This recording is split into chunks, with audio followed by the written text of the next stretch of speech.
Marvellous Maddie, and welcome to Altered Perceptions.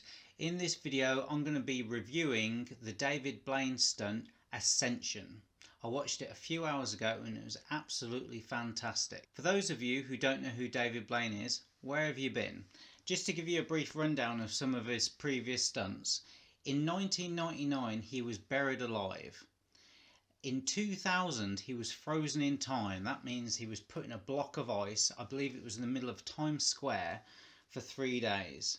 In 2002 he did a stunt called Vertigo, where he stood on top of a very tall pole and then jumped off of it onto a load of cardboard boxes at the end. He's also done other stunts in 2003 like Above the Below, where he fasted in a box suspended in mid-air in London for I believe it was about 45 days. In 2006 he did a stunt called Drowned Alive, where he was put in this bubble of water. Again, it was like this spectacle that he does, right surrounded by people, and these stunts are usually several days long.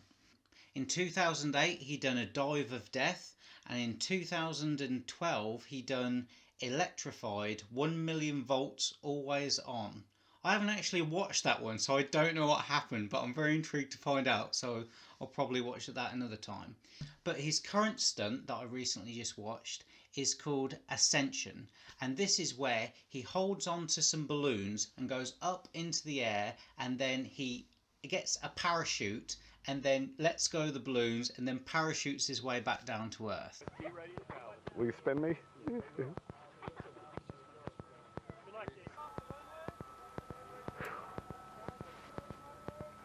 But I'll give you time, but we're probably 2 minutes to drop. We getting anything? 24,000 feet. I wouldn't quit worrying about that right now. And will you loosen that up? I got to get it loose. He's clean, he's clear. It's on you. A couple good hits. 24. 24. Wait 200 more feet. Wait 200 more feet.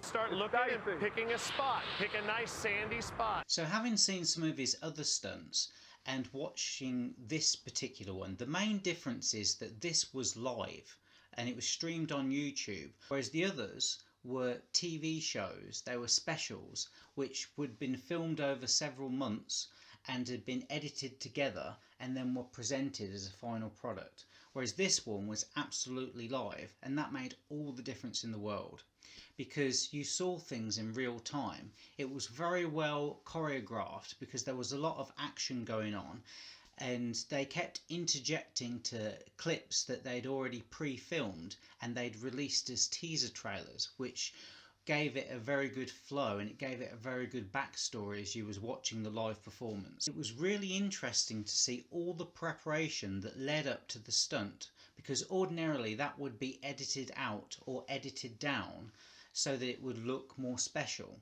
Whereas with this, you actually saw things as they were happening. So any little mistakes that were going on and anything that needed to be changed at the last minute, you got to see in real time, which made it a bit more intriguing and exciting to watch. Even David Blaine said this is one of the most insane stunts that he's ever done.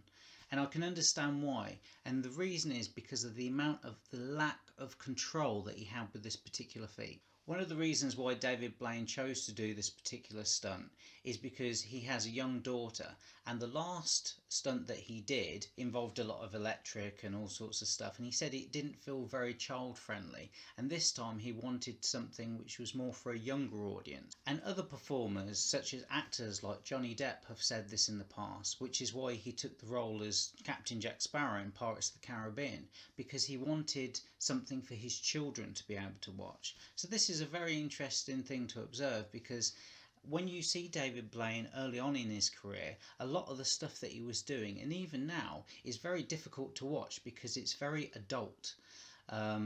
And so over the years, as you mature as a performer and as you become more family orientated, that can often change the type of magic that you choose to perform. It also gives it a nice personal touch, I felt, because it was all kind of centered around the fact that he was doing this for his daughter.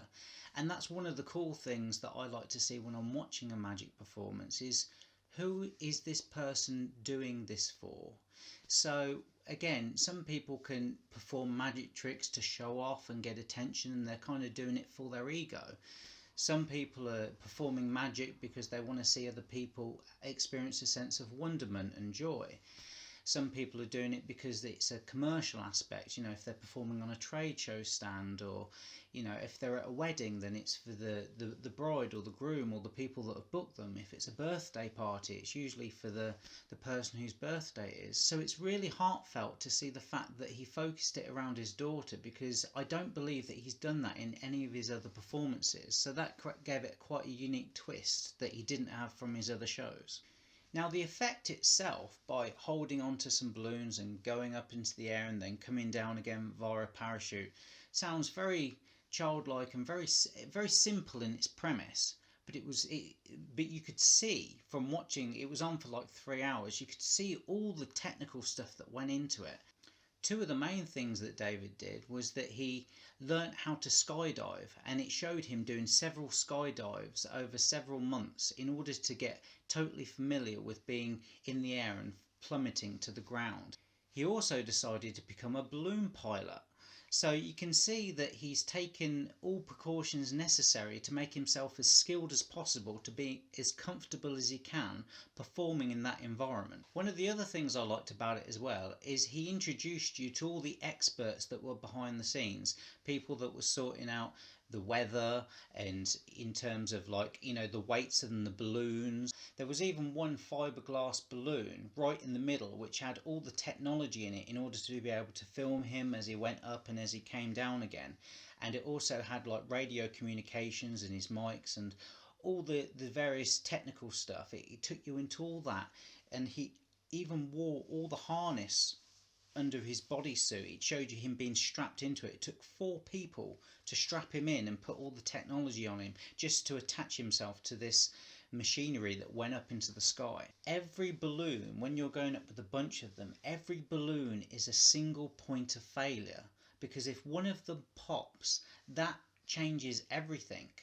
So what he would do is he had weights on there in order to counterbalance any balloons that would pop, or if he wanted to go higher, then he'd need to let go of some weight. And it was really well thought out. All the mathematics and the science that went into this was fascinating, and the amount of helium that was used, because they needed a truck full of helium. So again, you look at something as simple as this and something as elegant as this, and the amount of technology in order to keep him safe, in order to record the event, it was a huge team effort. And so you look at something, and this is one of the things that I've come to realise, is that when you see a performer standing on stage and, you know, he gets an applause or she gets an applause or whatever, there's usually at least 3 or 4 people. There's someone on the lights, someone on the sound, someone backstage, you know, there's an assistant on stage, there's other people around which are making that person look great.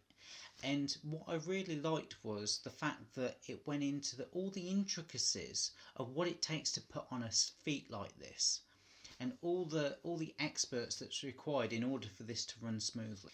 So just to give my final thoughts, I thought this was a very unique stunt, done in the very traditional David Blaine style.